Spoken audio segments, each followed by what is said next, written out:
আপনাকে ঘোষণা দিতে হবে যে আপনি পৃথিবীর সবচেয়ে বড় পাপী। এক নম্বর শর্ত, আপনি বলেন যে আল্লাহ আমার চেয়ে বড় পাপী নাই, আকাশের নিচে জমিনের উপরে আমি সবচেয়ে বড় পাপী, এমন কোন পাপ নাই যেটা আমি করি নাই, ঠিক কিনা? এক নম্বরে পাপের ঘোষণা দেন। দুই নম্বরে আন-নাদাম, নাদাম মানে repentance. You have to be repentant for what you have done. আপনাকে অনুতপ্ত হতে হবে, চোখের পানি ছাড়তে হবে। আল্লাহ আমি লজ্জিত, আল্লাহ আমি নাদাম, আমি পিশাচ, আমারে মাফ করে দাও। তার মানে স্বীকার গেলেন কি অন্যায় করেছেন। দুই নম্বরে আপনি অনুতপ্ত হলেন। তিন নম্বরে স্টপ, যেই পাপ করতেছিলেন ওইটা থামান। Stop what you have done, যেটা করতেছিলেন আগে থামান। আপনি সুদ খাইছেন, অনুশোচনা আসলো, মাফও চাইতেছেন, আবার সুদও খাইতেছেন, হবে? আপনি ঘুষ খেয়েছেন, তওবা শুরু করলেন, আবার ঘুষও খেয়ে যাচ্ছেন, হবে? থামেন, স্টপ। তিনটা। চার number, to hate what you have done, ঘৃণা করতে হবে। যে পাপটা করেছেন মন থেকে, ওই পাপটাকে ঘৃণা করতে হবে। পাঁচ নাম্বার শর্ত হচ্ছে to determine that you never repeat this sin again in your life. আল্লাহর ওয়াদা দেন, কমিটমেন্ট দেন যে আল্লাহ আমার জীবনে পারতপক্ষে এই পাপ জীবনেও করবো না। চিৎকার করে বলেন ঠিক কিনা? তার মানে আপনি স্বীকার যান, তারপরে আপনি অনুতপ্ত হবেন, যে পাপ করেছেন থামিয়ে দিবেন, পাপটারে মন থেকে ঘৃণা করবেন, আর আল্লাহরে ওয়াদা দিবেন আল্লাহ আর করবো না। এই পাঁচটা শর্তের আলোকে তওবা করলে জীবনের সব গুনাহ মাফ করে দিবে কে? এজন্য আল্লাহ বললেন, ইয়া আইয়ুহাল্লাযীনা আমানু তুবু ইলাল্লাহি তাওবাতান নাসুহা। তওবার মতো তওবা করো, সব গুনাহ মাফ করতে পারে কে? তওবা করবেন তো? রাজি আছেন? কবে করবেন? এই মুহূর্তে তওবা করবেন। এই মুহূর্তে আল্লাহর কাছে ক্ষমা চাই, আল্লাহ জীবনের সব গুনাহ মাফ করে দাও। আমাদের দেশে তওবা করার জন্য হুজুর লাগে, কথা কন? পিসা হুজুর, বড় হুজুর, ছোট হুজুর, হাফেজ সাহেব লাগে না? হাফেজ সাহেব, ইমাম সাহেব, এদের ছাড়া নাকি তওবা হয় না। এটা ভুয়া কথা। আপনি অনুতপ্ত হন, আপনি চোখের পানি ছাড়েন, আপনি আপনার রবরে বলেন, ক্ষমা করে দিবে কে? ইমাম সাহেব আসতে হবে শর্ত না, পীর সাহেব হুজুর এসে হুজুরের হাতে হাত রেখে তওবা পড়তে হবে শর্ত না। আপনার রবরে ডেকে চোখের পানি ছেড়ে ক্ষমা চান, ক্ষমা করবে কে? আর প্রতিদিন শতবার পড়তে থাকবেন আস্তাগফিরুল্লাহ। আওয়াজ করে সবাই পড়েন আস্তাগফিরুল্লাহ, আর জোরে পড়েন আস্তাগফিরুল্লাহ। বিশ্বনবী বলেন, মান লাজিমাল ইস্তিগফার জাআলাল্লাহু লাহু মিন কুল্লি দিকিন মাখরাজা। সব সময় ইস্তিগফারের সাথে যে লেগে থাকবে, রব্বুল আলামিন তারে পাঁচটা জিনিস দিবে। কয়টা? কথা কম, আরো জোরে সবাই বলেন কয়টা? নাম্বার 1, জাআলাল্লাহু লাহু মিন কুল্লি দিকিন মাখরাজা। বিপদে পড়লে বিপদ থেকে উদ্ধার করবে কে? আমাদের তো কোনো বিপদ নাই না? আছে? কত বিপদ! হ্যাঁ, রাস্তাঘাটে দুর্ঘটনা হতে পারে, যে কোনো সময় ভূমিকম্পে পড়তে পারে, বজ্রপাত পড়তে পারে না, ঠেড়া পয়রা মানুষ নাই, আছে না নাই? এই বিপদ আপদ থেকে আপনারা রক্ষা করবে কে? যদি আপনি ইস্তেগফারের সাথে আঠার মতো লেগে থাকেন। কিসের সাথে? কথা বলেন। ইস্তেগফারের সাথে লেগে থাকতে পারলে এক নাম্বার হচ্ছে বিপদে পড়লে আপনারে মুক্ত করে দিবে কে? দুই নাম্বার, মিন কুল্লি হাম্মিন ফারাজা, যে কোনো ধরনের টেনশন, হাইপার টেনশন থেকে বাঁচায় দিবে কে? আমাদের তো টেনশন মেনশন নাই না? আছে? লাইফ নিয়ে টেনশন, বাঁচার টেনশন, মরার টেনশন, ক্যারিয়ারের টেনশন, রাস্তাঘাটে যানজট, এটার টেনশন, পুলিশের দৌড়ানি, র্যাবের দৌড়ানি, বাড়ির ভাড়া, গ্যাস বিল, বিদ্যুৎ বিল, ছেলে মেয়েদের লেখাপড়া, কত টেনশন। এই সব টেনশন থেকে আপনারা মুক্ত করে দিবে কে? তিন নম্বরে, ওয়ারযুকহু মিন হাইসু লা ইয়াহতাসিব, এমন জায়গা থেকে আল্লাহ আপনার রিজিকের ব্যবস্থা করবে আপনি কল্পনাই করতে পারবেন না। সুবহানাল্লাহ পড়ে। চার নম্বরে, সবসময় ইস্তেগফার যদি পড়া হয়, আল্লাহর কোনো আযাব ওই বান্দার উপরে আসে না। ওমা কানাল্লাহু মুআযযিবাহুম ওয়া হুম ইস্তাগফিরুন।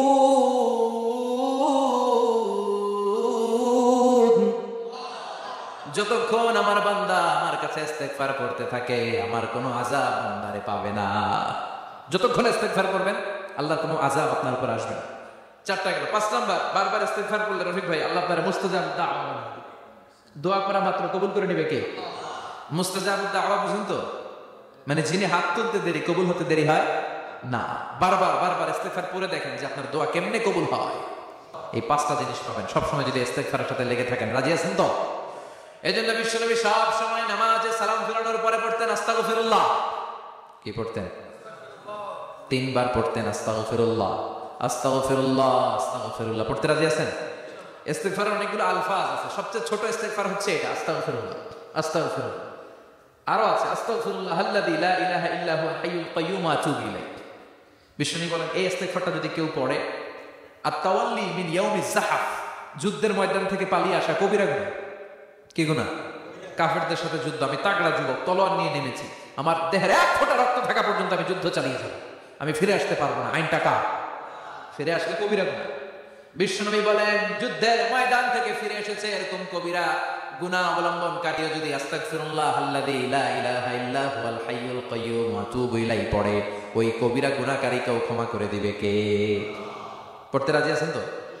আবার সাইয়েদনা আবু বকর বললেন, ইয়া রাসূলুল্লাহ আল্লিমনি দুআআন আদউ বিহি ফি সালাতি, এমন দোয়া আপনি আমারে শিক্ষা দেন যে এই দোয়াটা আমি নামাজে পড়তে পারি।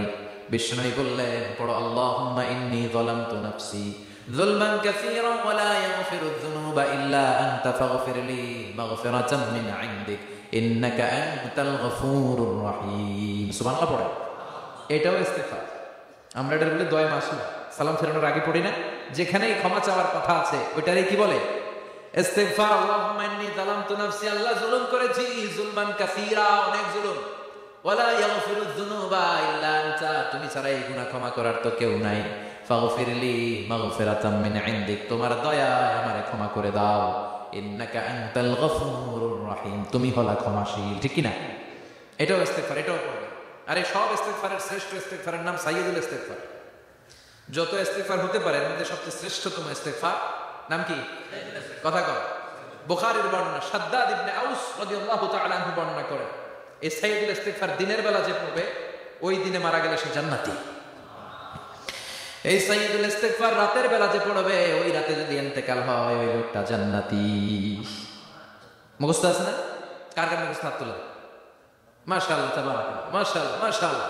আর যাদের নাই তাদের হোমওয়ার্ক, তাদের আল্লাহুম্মা আনতা রাব্বি লা ইলাহা ইল্লা আনতা খালাকতানি ওয়া আনা আবদুক ওয়া আনা আলা আহদিকা ওয়া ওয়া'দিকা মাসতাতa'তু আউযু বিকা মিন শাররি মা সানা'তু আবু'ু লাকা বিনি'মাতিকা আলাইয়া ওয়া আবু'ু লাকা বিযামবি ফাগফির লি ফাইন্নাহু লা ইয়াগফিরুয যুনুবা ইল্লা আনতা। সুবহানাল্লাহ পড়ো। আজকে রাতে পড়ছেন, মারা গেলে জান্নাতি।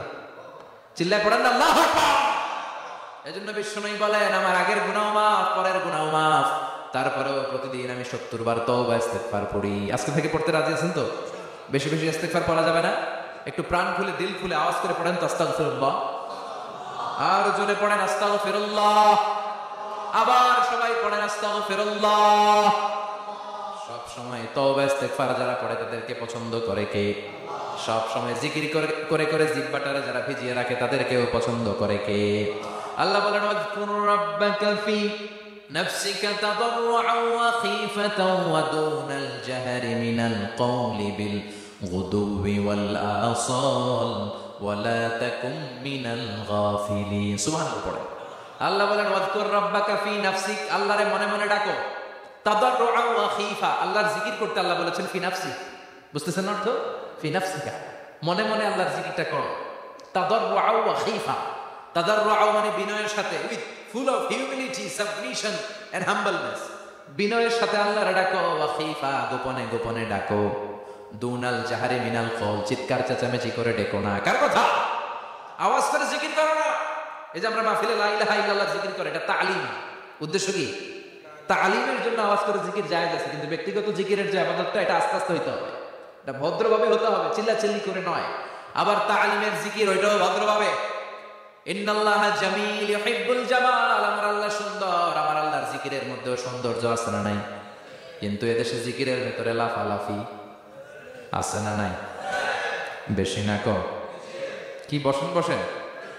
হ্যাঁ বসে যান তো, অনেক ধরনের আছে জিকির। হ্যাঁ বসেন বসেন, বসে যান। হ্যাঁ হাইবার আলী, এটা কি আবার জালালি? তো এই যে ইন্নাল্লাহা জামিল ইউহিব্বুল জামাল, আমার আল্লাহ সুন্দর, আমার আল্লাহর জিকিরের মধ্যেও সৌন্দর্য আছে না নাই? তালিমের উদ্দেশ্যে সবাই মিলে জিকির করা যায়, কিন্তু চিল্লাফাল্লা করা যাবে না, লাফালাফি করা যাবে না, মাথা ডানে বায়ে ঝোরানো যাবে না, ঠিক কি না? কিন্তু লাফালাফির জিকির আছে না নাই? লাফাইতে লাফাইতে, হ্যাঁ গাছের আগায় বাঁশের আগায়, আবার যিনি জিকির পরিচালনা করে ওনার কান্দে যায় ওঠে, আছে না নাই? বিশ্বনবী সাহাবাদের নিয়ে জিকির করছেন, সাহাবারা লাফাতে লাফাতে খেজুর গাছের আগায়, হাদিসে আছে না এটা? বিশ্বনবী সাহাবাদেরকে নিয়ে জিকির করছেন, লাফাতে লাফাতে আবু বকর বিশ্বনবীর কাঁধের উপরে। আছে, হাদিসে আছে। এটা জিকির না, কি সুন্দর দেখেন, ইসলাম বোঝা কত সহজ। ওয়াযকুর রাব্বাকা ফি নাফসিকা তাদাররুআ ওয়া খাইফা, গোপনে জিকির করো, ভদ্রতার সাথে বিনয়ের সাথে জিকির করো। ওয়ালা তাকুম মিনাল গাফিলিন দুনাল জাহরি মিনাল কওল, চিৎকার চেঁচামেচি করে জিকির করো না। যারা চিৎফাল দিয়ে হই হই হই হই করে, আছে না? হই হই হই হই হই হই দিতে আল্লাহর নাম আছে? হ্যাঁ, এই যে হুই হাই এই স্টাইলের যে জিকির, এটার ভিতরে আমার আল্লাহর নাম আছে? আল্লাহর নাম যদি না থাকে ওটা জিকির হবে? কথা বলে। বিষ্ণু বললেন, খবরদার, চিৎকার চেঁচামেচি করে লাফালাফি করে যারা জিকির করে এরা মনে করে আল্লাহ কানে শুনে না। কথা বলেন। আপনি গোপনেও আল্লাহর ডাকলে আপনার ডাকে সাড়া দিবে কে? এজন্য রাব্বুল আলামিন বলেন, ফাযকুরুনি আযকুরকুম ওয়াশকুরুলি ওয়ালা তাকফুরুন। বান্দা আমার জিকির তোমরা করো, আমিও তোমাদের জিকির করব, ঠিক কি না? আমরা যদি আল্লাহর জিকির করি আমাদের জিকির করে কে? সুবহানাল্লাহ কইবেন না? আমরা আল্লাহর জিকির করে আল্লাহ নাকি আমাদের জিকির করে? জানো তো কথা এটা। আবার হাদিসে কুদসিতে আল্লাহ বলেন, ফাইন যাকারানি ফি নাফসি যাকারতুহু ফি নাফসি। আমার বান্দা যদি একা একা আমার জিকির করে আমি আমার বান্দারে একা একা স্মরণ করি। ওয়া ইন যাকারানি ফি মালাইন যাকারতুহু ফি মালাইন খায়রিন মিনহু। এরকম মহা সম্মেলন করে যদি কেউ আমি আল্লাহর জিকির করে আমি এর চেয়ে বড় মহা সম্মেলন ফেরেশতাদেরকে নিয়ে করে আমার বান্দারে স্মরণ করি। ওয়া ইন তাকাররাবা ইলাইয়া শিবরান তাকাররাবতু ইলাইহি যিরাআন। আমার বান্দা যদি আমার দিকে এক বিঘত আসতে চায় আমি আমার বান্দার দিকে এক হাত এগিয়ে যাই। আমার বান্দা যদি আমার দিকে এক হাত আসতে চায় আমি আমার বান্দার দিকে দুই হাত যাই। ওয়া ইন আতানি ইয়ামশি আতাইতুহু হারওয়ালা। আমার বান্দা যদি আমার দিকে হেঁটে হেঁটে আসতে চায় আমি আমার বান্দার দিকে দৌড়ে দৌড়ে যাই। সুবহানাল্লাহ। এজন্য বিষ্ণু বলেন, লা ইয়াজালু লিসানুকা রাতবাম মিন যিকরিল্লাহ। আল্লাহর জিকির দিয়ে জিহ্বাটারে ভিজিয়ে রাখবা। কার কথা? চিল্লায় বলেন, কার কথা? সবসময় আল্লাহর জিকির করতে রাজি আছেন তো? সবচেয়ে শ্রেষ্ঠ জিকির বিষ্ণু বললেন, আফদালুয যিকরি লা ইলাহা লা ইলাহা লা ইলাহা ইল্লাল্লাহু মুহাম্মাদুর রাসূলুল্লাহ সাল্লাল্লাহু। সবচাইতে শ্রেষ্ঠ জিকির লা ইলাহা। এর চেয়ে শ্রেষ্ঠ জিকির আছে? কথা বলে। বিষ্ণু বললেন, মান ক্বালা লা ইলাহা ইল্লাল্লাহ সিদকান মিন কলবিহি। একনিষ্ঠতার সাথে অন্তর থেকে কেউ যদি জীবনে একবার বলে লা ইলাহা ইল্লাল্লাহ দাখালাল জান্নাহ। তার যদি পাপ থাকে, অন্যায় থাকে, ওই পাপ আর অন্যায়ের শাস্তিগুলার পরে কোনো না কোনো দিন আমার ওই বান্দা জান্নাতে ঢুকবে। একবার যদি খালিসান মিন কলবিহি সে পড়ে লা ইলাহা ইল্লাল্লাহ, তার জন্য জান্নাতকে অবধারিত করে দিয়েছে কে?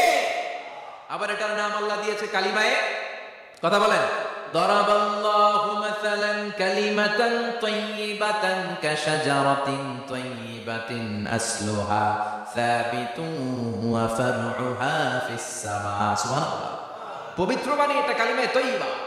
আবু সাঈদ আল খুদরি থেকে বর্ণিত, মুস্তাদরাকে হাকিম সহিহ ইবনে হিব্বানে এসেছে। বিশ্বনবী বলেন, মুসা আলাইহিস সালাম আল্লাহর একবার প্রশ্ন করলেন, ইয়া রাব আল্লিমনি দুআআন আদউ বিহি। আপনি আমার এমন একটা জিকির শিক্ষা দেন যে জিকির দিয়ে আমি শুধু আপনার জিকির করব, কেউ এই জিকির করতে পারবে না। এই জিকির জানবো শুধু আমি আর জানবেন। কথা কম। প্রশ্ন করছে কে?